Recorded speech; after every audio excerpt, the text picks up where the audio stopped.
Kisuliechki, my dears, today we're going to talk about Donald Trump, that alpha male winner, that very same high-functioning psychopath. Of course, it's absolutely normal when a president is a high-functioning psychopath. The most important thing is that he acts in the interests of his country, wouldn't you agree? And not the other way around, and that he's productive in this sense. What can we say? He's 79 years old and he looks great. It's true, his cognitive abilities are declining. Of course, he's not Biden yet, not a walking, farting diaper, but for now it seems like he still thinks a little, or at least we hope so. But he's an extremely complicated person. Let's talk a little about his appearance. His bright tanned face, that reddish look, it really suits him. Honestly, we can't help but notice it, because if someone chooses to walk around with such a pale bluish-grey face, it would really make them look much older. He would just look like a corpse. That's why he's doing the right thing. It even seems like he slightly tints his hair with a light reddish shade, and that's exactly how it should be.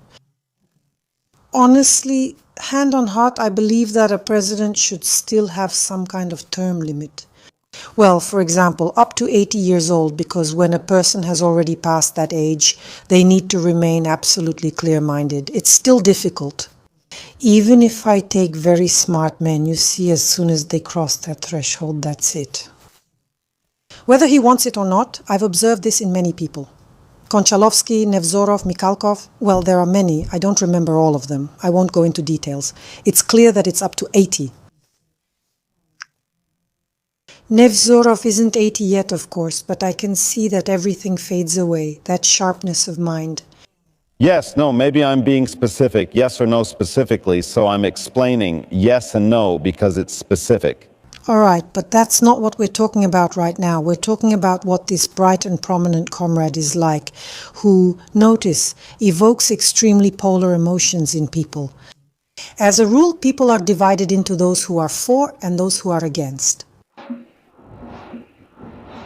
We want Trump. But for us, for Russians, I'll speak on behalf of all Russians now, just to generalize. I understand there is a certain attitude toward him, not exactly skeptical, but very cautious. Yes. You've probably seen the cartoon like Russian Public Opinion Research Center made a graph of Russians' attitude toward Trump. There's a sine wave like this, and at each peak it says, Trump is ours, big guy. And at the bottom it says, he's a Yank. Again, Trump is ours, big guy. Again, he's a Yank.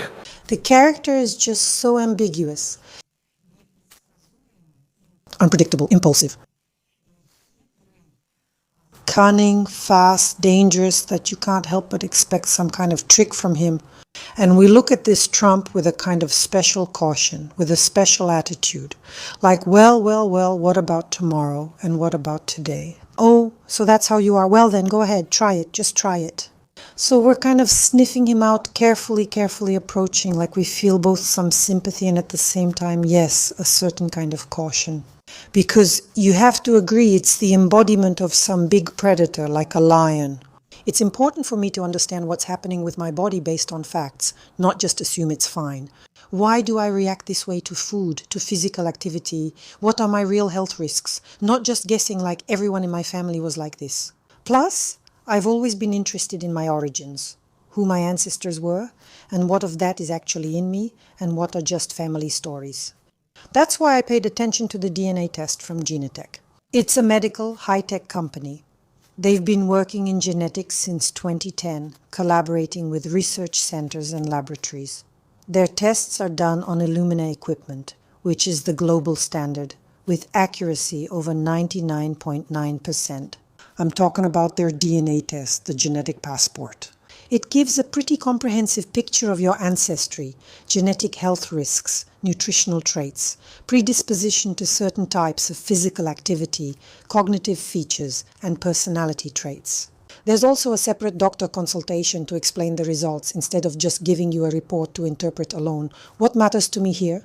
First of all, these are not diagnoses, but individual risks calculated for 187 diseases, taking into account genetic factors that can either increase or decrease the likelihood. Secondly, there are prevention recommendations based on clinical standards. They're along the lines of drink water and don't stress. And honestly, it's just convenient. No blood involved. The test is done at home using saliva. If it's important for you to understand yourself and your body, not based on illusions but on accurate data, order a genetic passport with a 66% discount using the promo code Veronica. So it's like a lion, it's something like that. Its motto is attack, attack, attack, attack. First rule is the simplest. Attack, attack, attack. By the way, if you haven't seen it, the movie came out in 2025. It's an amazing movie. I really liked it. Now I'll tell you its name. Uchenik. The Rise of Trump. I highly recommend it. Let me know if you'd like to discuss it. Yes, we can discuss it. It's a good movie. However, he didn't approve, saying everything was wrong and happened differently. Well, of course, Trump doesn't tolerate any criticism at all. In general, like any person with a pronounced narcissistic streak and a high-functioning psychopath, as we both clearly understand, that's deeply rooted there, including narcissism. That is, it's an endless thirst for applause, to go out on stage, to be a winner, to win, to win, to win. We will keep winning so much that you might even get tired of winning and you'll say, please, please, it's too much winning. We can't take it anymore, Mr. President. It's too much. And I'll say, no, it's not. We have to keep winning. We have to win more. We will win more. In general, this is such a categorical division of the world and society into winners and losers. This comes from his father, a very despotic man, and Trump inherited this despotism, as we can see. And he took this sort of inner core from his father to carry this flag of victory. What did you learn from your father? My father was a hard worker, and he loved to work, and he worked on Saturdays, he worked on Sundays, he went to church, but after church he would go to work. He taught me many different things, but I saw how he was a happy person and worked until literally 93 years old. He was 93 years old when he died, and I thought that's a pretty good formula, so I watched my father. That's why I like to work. That's it. You either eat or you'll be eaten. There's no other way. The world is a jungle, and that's fine. We can see it ourselves. Well, okay, let's tidy it up a little bit anyway.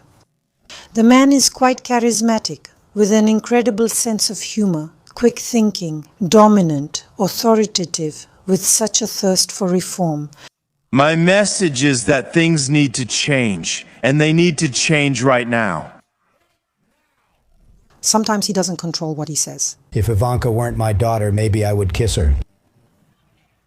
It's hard to call him diplomatic, but he can be. Take Netanyahu, for example, the way he flatters him. He put him in jail. Based on everything else, what do you think about it? He's a war hero. Because we're working together, he's a war hero. I think that I am also extremely assertive, bold, pushy, and at the same time so aggressive, sharp, hot-tempered, and very expressive. An extrovert.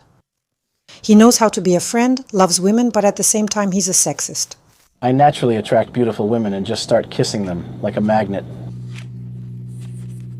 And when you're a star, they let you do it. You can do anything. Do anything! grab them, damn it. I can do it. What divides the world into black and white? A maximalist is all or nothing. To take, to seize, to devour no matter what. A thirst for endless victories, for blood. And this is some kind of bright, bright banner that he follows, and he is a large-scale figure in the literal sense. Such a personality, truly remarkable. And if we look at the cause and effect relationship and look at his childhood, we will see 5 children.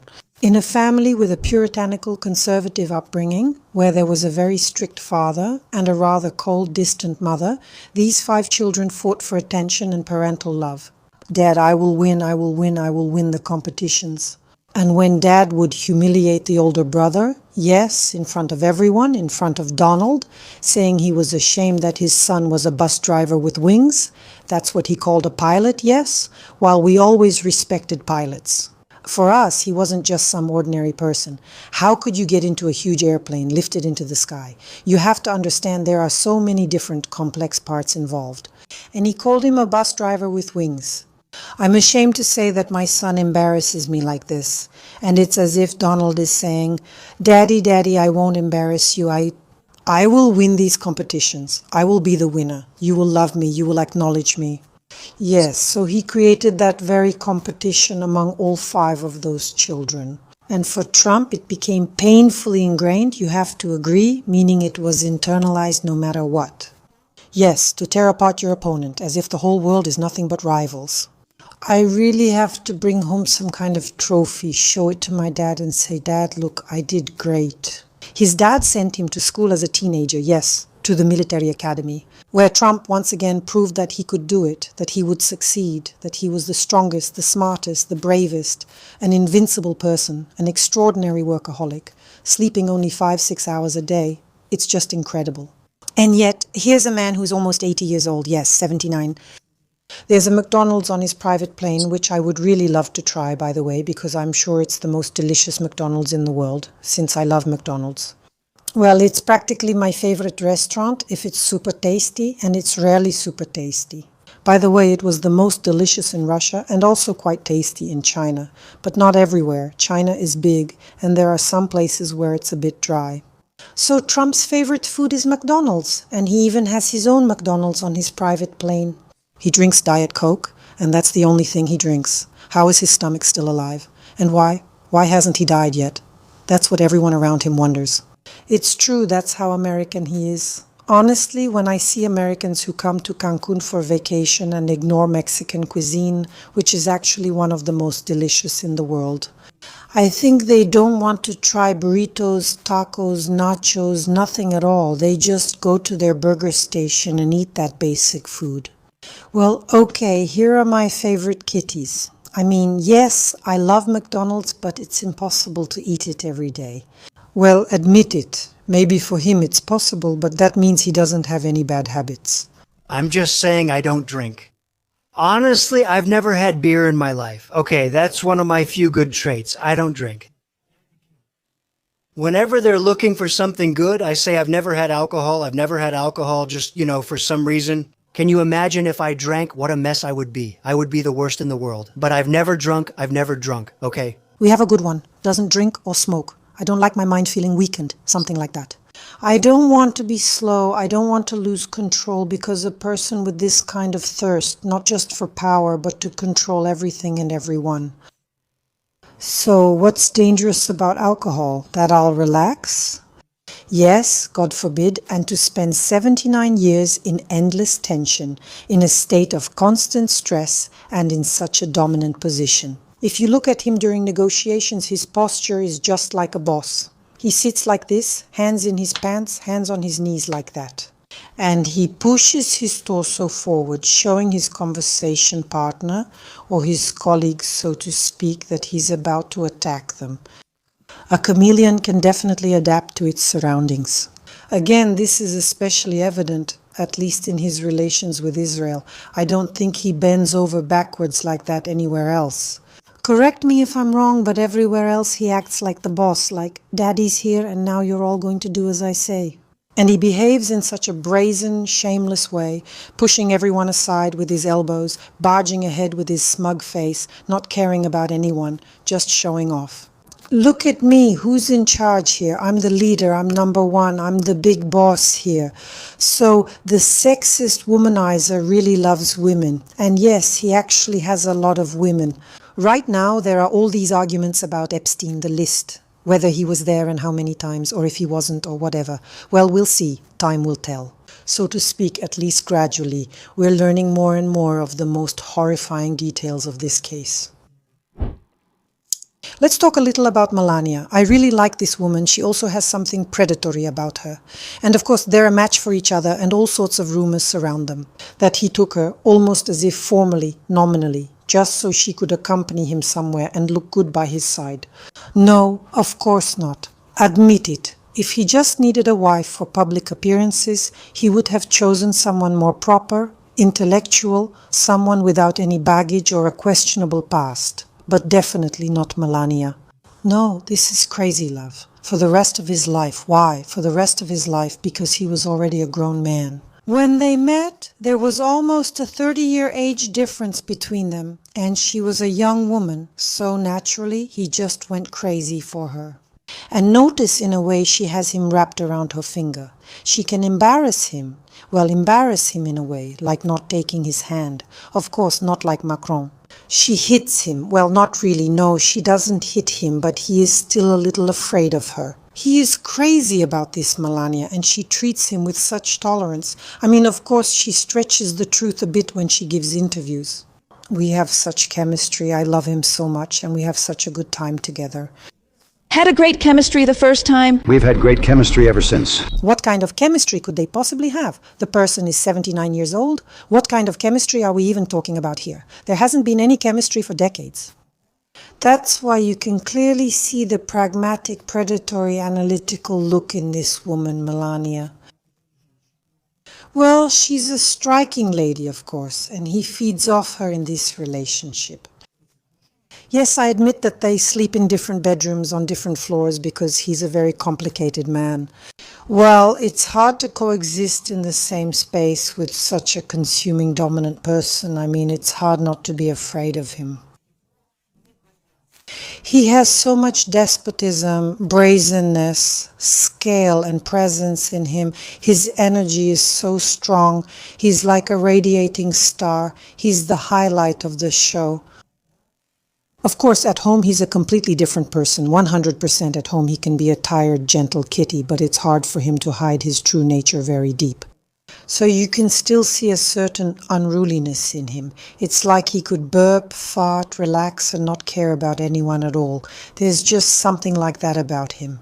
Even though he grew up in a pretty cultured family, there's still some kind of inner looseness in him. It's like I haven't lived with Trump and have no idea. It's just something you can intuitively sense from this figure, in general. He often doesn't control what he says, but again, he understands perfectly well where, what, when, and what needs to be said. Extremely spontaneous, like a child. He doesn't focus on what he should remember. He doesn't want to memorize historical dates. He mixes up geography. To think That we settled Azerbaijan and Albania. that's not true. Cambodia and Armenia, that's just the beginning, and it was bad. Our stock market dropped for the first time yesterday because of Iceland. Iceland has already cost us a lot of money. He doesn't want to remember any last names, first names. He doesn't even remember the presidents. I remember there was a funny moment. And where is the president of Finland? And the president of Finland is sitting right across from him. And you have improved since the last time I saw you. President Stubb of Finland, and he's someone. Where are we here?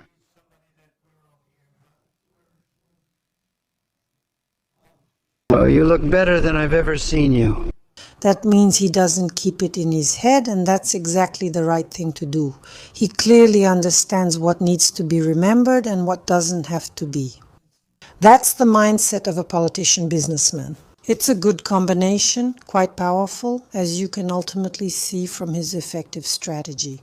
At least last time, he practically eliminated the issue of unemployment, and America began to prosper during his first term. Things are a bit different today, but Biden didn't leave him the best America either. Biden messed things up so badly, I don't know how long it'll take to clean it up. That's why everything is leading to Trump gradually taking power, and most likely he won't let it go. That's obviously what's happening because this dictatorship, this despotism, this authoritarianism, it's in him. So, of course, he wants to climb onto the throne and stay there until he's carried out feet first, and then his children will sit on that throne. So we might actually see this happen. So let me get back to the fact that he has some difficulties controlling his impulses. He's a pretty impulsive guy, and he can't stand frustration for long. He explodes instantly. He's very explosive, extremely, maybe even emotionally unrestrained, and he doesn't control his speech at all. The woman settles in. You're a pig, you're a fat ass, you're black-assed, you're a monkey. He just says whatever he wants. You called women you don't like fat pigs, dogs, slobs, and disgusting animals. Your Twitter account has several of these. Rosie O'Donnell is disgusting. I mean, both inside and out. When you look at her and see intelligence, it's weak intelligence. I don't see it. I don't understand it. I never understood how she got on television in the first place. If I were running The View, I would fire Rosie. I mean, I would look her right in that fat, ugly face and say, Rosie, you're fired.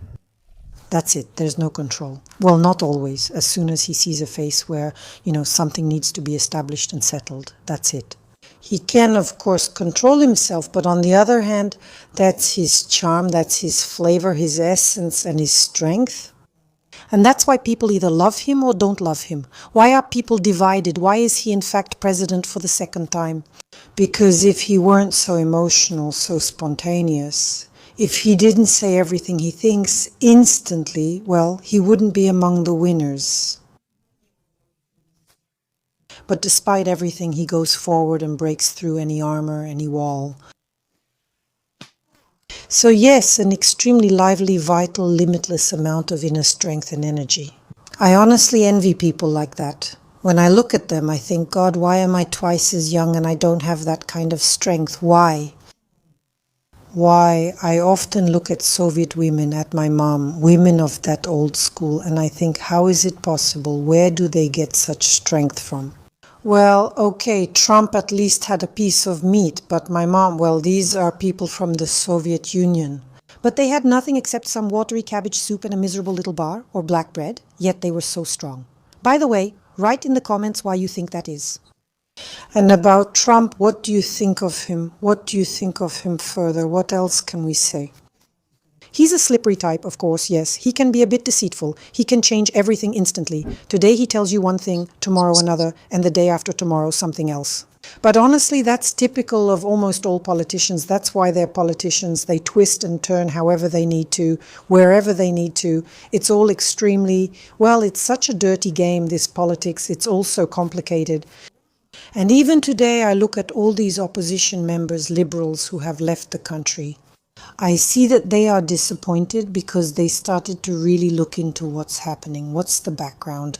Because people made some emotional conclusions, and these conclusions were extremely limited, one-sided, absolutely disproportionate, very narrow, and now they have to deal with the consequences. For example, even Dudi has to read a lot, learn, be interested, and interview all kinds of different people. And, well, you can see that in any case, he still interviews his own kind of people, the ones he thinks are right, chooses from the Russians whom he needs. So, it's like he tries to pick the most unpresentable, the silliest person. It's obvious that's his policy. Like, let me pick some coachman with just one brain cell. Or who else can I pick with just one brain cell? I'll choose stronger opponents from the opposition, but find the weakest among the Russians. That's what makes it so disgusting. He doesn't want to show any kind of equality or balance in this matter. Well, if you're fighting for it, at least do it in your own field, in your own interview. Yes, and set up two opponents against each other equally, 50-50. No, he'll pick someone weak, yes, someone a bit dumb, and then he'll find someone stronger on his side, and that's unpleasant. You have to agree, right?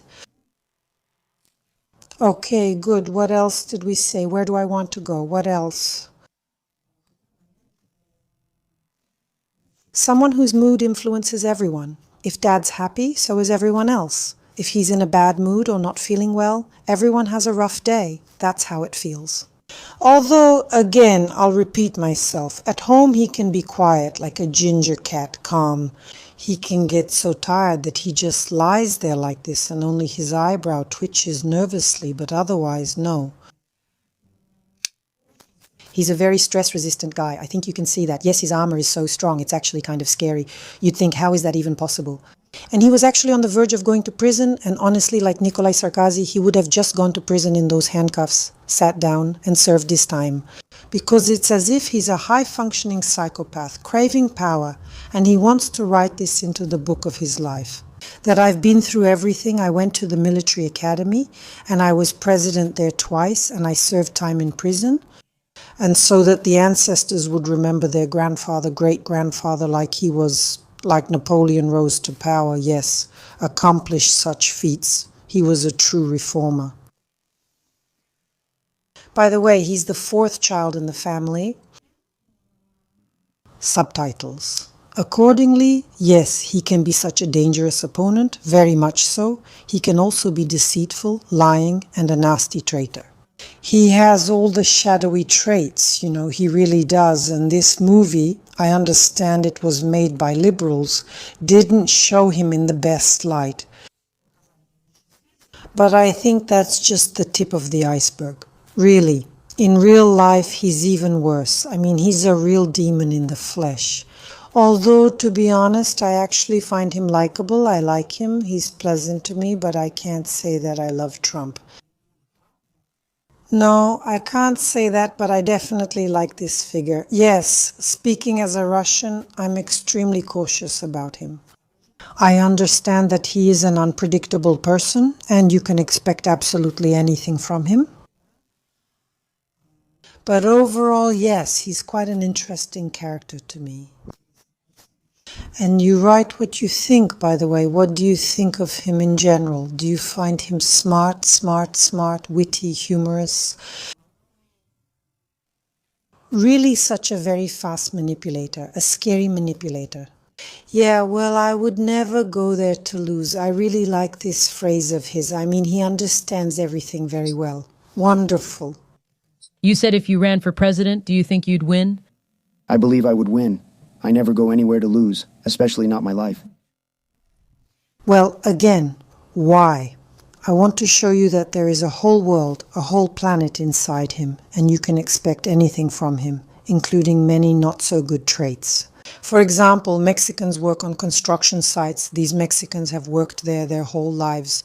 Not only that, he often didn't pay them. And you remember all those riots, right? People are building him these Trump buildings all over America, and he just throws them away, discards them. This is part of his history. I'm not making this up now. And the movie that was based on real events doesn't add anything to this either.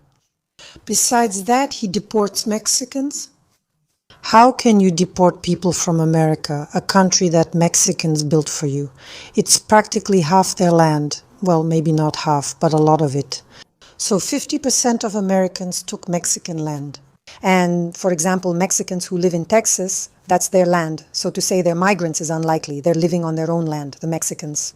So, you see, the country was built for you by Mexicans. In all the restaurants, it's Mexicans working. All your service staff are Mexicans. These are not people living on welfare. Don't get it twisted. Actually, I have this feeling that it's important to clearly understand that there are Mexicans and they are untouchable for Americans. Everyone should have one. That's definitely a Mexican passport. Or if someone doesn't have a passport, they should be instantly legalized. I haven't seen a single Mexican. I lived in America for 2 years, and my daughter has been living in America for more than 10 years. I haven't seen how long she's been there. She left to study when she was 15. Now she's 30 in a few days. It will be 15 years that she's lived in America. Oh my God, that's crazy. And we can't remember a single Mexican who ever asked for welfare, unlike Americans. Or black people. Americans, or those 300-kilogram pigs who eat free pizza with beer, those are the people living on welfare. Mexicans, every Mexican who even crosses the border, comes to America to work hard on construction sites or in the fields. I don't understand how he even thinks about deporting Mexicans from America. Explain this to me. They've been his workforce all their lives, and now he takes them and deports them, catching someone who has worked there their whole life, picking potatoes in the fields. Are you crazy? You should be catching those people who came to you from Africa, or those who came from Latin America, those unknown people. Catch them instead. Those who are robbing you, with their pants sagging, their butts exposed, wearing chains. Deport those people. Don't touch the poor Mexicans, but no. When Mexico sends its people, they're not sending their best. They're sending people with a lot of problems, and they're bringing those problems with them. They're bringing drugs, they're bringing crime, they're rapists. That's unclear and not obvious to me, and there are many questions. A lot of questions. Anyway, by the way, write down what questions you have for Trump. But again, yes, we're discussing and thinking about this kind of abstractly, but if, for example, I'm an American, what would I agree with and what wouldn't I? This endless fight they have with Elon Musk, in my opinion, Elon Musk is wiser and he should be listened to. After all, he's the younger generation. Really, what are these older politicians lacking? They are so stuck in their conservative positions that they've fallen behind new technologies. They just don't understand what the internet, artificial intelligence, and all this progressive reality of today are. That drags them into some kind of stagnation, you have to agree, regression. But it's hard for them to understand that, unlike the Chinese, by the way, the Chinese are great, they've already figured out how to take over this world. Yes, and gradually, actively, with this soft power, they're achieving it, so to speak. Well, okay, let me list a few more things that I wrote down in my notebook. Yes, constantly crossing boundaries, interfering everywhere, not just in some interpersonal relationships. You see this in real big politics too, right? Like with Greenland, he's like, that's my Greenland. Yes, and this is mine, and that's mine, and that's mine. Such insatiability, right? Everything is mine, and you'll live the way I say. That's it. Generous, but at the same time, definitely, of course, promiscuous, distrustful, and vengeful. Yes, the speech is extremely persuasive. Yes, a wonderful orator, we can see that. Well, in America, that's just like saying hello. They're taught this from early childhood in school. And you can ask any guest at a wedding, for example, to give a speech, and they will stand up and really say something beautiful. That's something we need to borrow, something we should take as an example. Oratory skills. By the way, in my private channel, we practiced oratory skills. Please join. The link to my private group will be in the description below.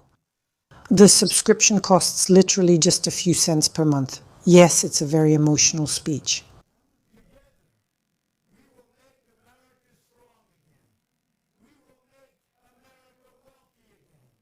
We'll make America proud again. We will make America safe again. And yes, together, we will make America great again. All of this is so exaggerated. The slogans are very bright and sharp. Yes, Uncle, he's quite a controversial person, of course. What else? Emotional, as we said, bold, intuitive. So he really feels everything with his inner, some special reptilian brain, his intuition, which way to go. Maybe that's how he manages to beautifully maneuver along the razor's edge. The president said, I make deals and the Fed doesn't help. They're making mistakes. After all, my intuition sometimes tells me more than anyone's intellect. At least he manages to do it. We don't know what will happen next, but his whole, so to speak, backstory speaks of his victories, endless victories. He is in general a true winner with a capital W, truly a striking alpha male. And these testosterone notes, that's what attracts me. I generally like strong leaders, the ones I can read. That masculine, that brutal, muscular, tall quality. And that generation had it, but today they're either gay or effeminate. All this nonsense started. But back then, there was still a lot of something like that. Well, something proper, manly like that. Yes, there is some sexism in it, maybe even some disrespect towards women. But again, from his side, not every man who has a masculine side is sexist or disrespectful towards women. In his case, well, write in the comments if you miss these kinds of traditional relationships, traditional men, traditional views. I'm about to go back to those damn 1990s, but I remember that in the 1990s, I understand that I was young and beautiful. I was 16 years old. But I remember very well those men's eyes. They all wore leather jackets like gangsters. Yes, there were a lot of criminals. There was a lot of instability, hunger, all of that. But at the same time, there were also some really good boys. Yes, and we women miss that. Men, please let your inner man out. Why are you all so focused on dyeing your hair, painting your nails, rings, earrings, all that? Your little butts. Why don't you become more like real Tatar men? Real men. Well, anyway, bye for now, cuties. I don't mean this about everyone. No, I won't generalize. Well, it's not a very good trend that started. And I'll tell you right away what I connect this with. Besides single mothers who are raising women instead of men, it's also about food. I can tell you right now I'm in France and there are quite few gay people here. Why is their agriculture so well developed? And where there's a lot of chemicals, all sorts of chemical crap, there are a lot of gay people. Keep that in mind, moms, especially those who are pregnant. Yes, there's a real surge. We keep getting endless patients with autism spectrum disorders. There are a lot of autistic people. It's all because of food too, and the growing lesbian, gay, bisexual, transgender community is also because of food. And these aren't just my assumptions or fantasies, my dears. This is the harsh reality. Doesn't admit mistakes. Well, that's obvious, yes. Endless dependence on approval. Called me a genius, by the way, Vladimir Putin said. Donald Trump is a genius. He's going to do very well, Putin said. Donald Trump's a genius. Then Putin said, Donald Trump is a genius. He said he's the next great United States leader. He also said, one nice thing about me is I'm a genius. I really liked that moment in the movie, and it's hard to say whether it was true or not. How he came to his friend's birthday, the one who helped him and gave him some fake watch, I think it was a watch, or some kind of jewelry as a gift. And then the wife, Donald's wife, comes up to him and says, you think you have something real there, Chopard, Rolex or whatever, but no, it's a $10 fake. He felt so bitter. It hurt him so much. This is the one who died of acquired immunodeficiency syndrome. His main one, he was his partner later. Anyway, it doesn't matter. Watch this movie. It's a really good film. That's it, my dear little kiddies. So, what I want to say is make sure to subscribe to my paid channel because there is very useful, deep content there every day. I create exclusive content for you, material and everything that has accumulated over a year and more. In fact, this is my second year filming. Everything is daily. That's waiting for you. A whole library of my exclusive videos is right there. At the very least, you'll get not just endless enjoyment, but also a lot of real serious benefits. So I'm waiting for all of you in my private group. The link is down below in the description. And be sure to subscribe everywhere you can. Whether you're watching this on YouTube, VKontakteZen or YouTube, it doesn't matter. Click the subscribe button, hit the bell and leave your comments so you don't miss the next video. Mwah, mwah, mwah, mwah.